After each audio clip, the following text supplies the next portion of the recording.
Picture this. It's the Super Bowl or the World Cup finals.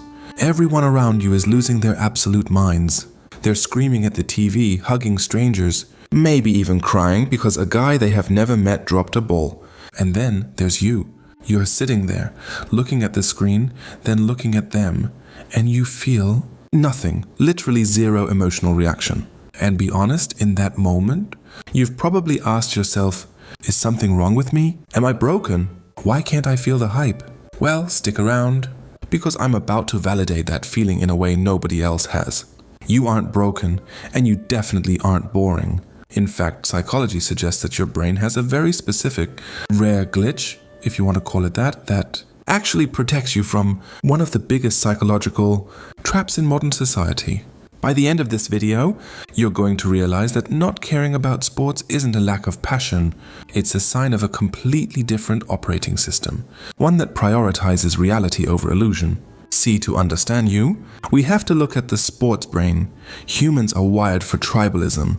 Back in the day, if you didn't have a tribe, you got eaten by a saber-toothed tiger. So your brain is hardwired to seek out a group. Paint your face the same color and scream, "We won!" But here's the cold hard truth. We didn't win anything. They won. The athletes got the trophy, the money, and the fame. The fan just got a hangover and a lighter wallet. But the fan's brain doesn't know the difference. It's flooded with oxytocin and dopamine, tricking them into thinking they were on the field. But you are immune to this illusion. Psychologists call this reality-based identity. You have what's known as a high threshold for vicarious achievement.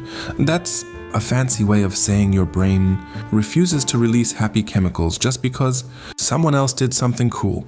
You don't get a high from watching. You only get a high from doing. Think about that. That is a massive competitive advantage. While 60% of the population is burning emotional energy on a game they can't control, you are unconsciously conserving that energy for things you can control. This brings us to the concept of the dopamine trap. Sports are basically unscripted. Reality TV with a gambling element.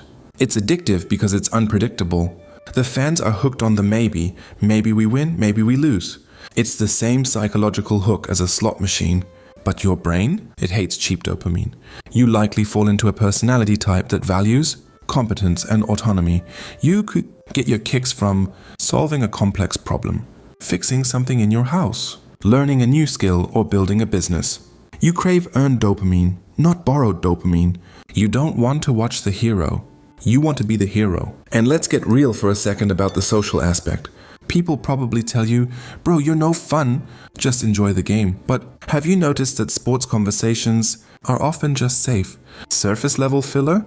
Two strangers can talk about the Lakers for an hour and learn absolutely nothing about each other.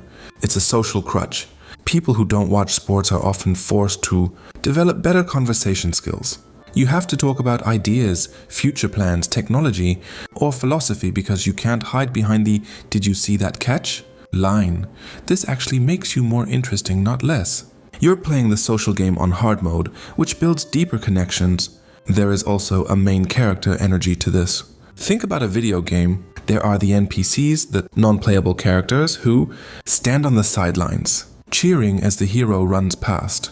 Then there is the player. The player is too busy fighting the dragon to stop and watch someone else fight a dragon. People who don't obsess over sports tend to view their own lives as the main event. You subconsciously realize that spending 4 hours every Sunday watching other men chase their dreams is 4 hours you aren't chasing yours. It's not that you hate sports. It's just that you are too busy being the protagonist of your own movie. Now, I'm not saying sports fans are bad. They're having fun and that's cool. But there is a distinct difference in empathy allocation. Sports fans pour their empathy into a jersey. They feel devastated when a player gets traded. You likely reserve your deep empathy for real people in your actual life. Your family, your friends, your partner. You don't waste your emotional bandwidth on millionaires who don't know you exist. That makes you a more grounded, present, and reliable person in the real world. So the next time the Super Bowl comes around and everyone is losing their minds while you're just checking the snack table, don't fake the excitement. Don't feel guilty. Just realize that your brain is simply wired for direct engagement. You are immune to the tribe mentality. You don't settle for cheap dopamine. And you refuse to be a spectator in a world that needs more players. You've traded the illusion of victory for the pursuit of real ones. And honestly, that is the biggest flex of all.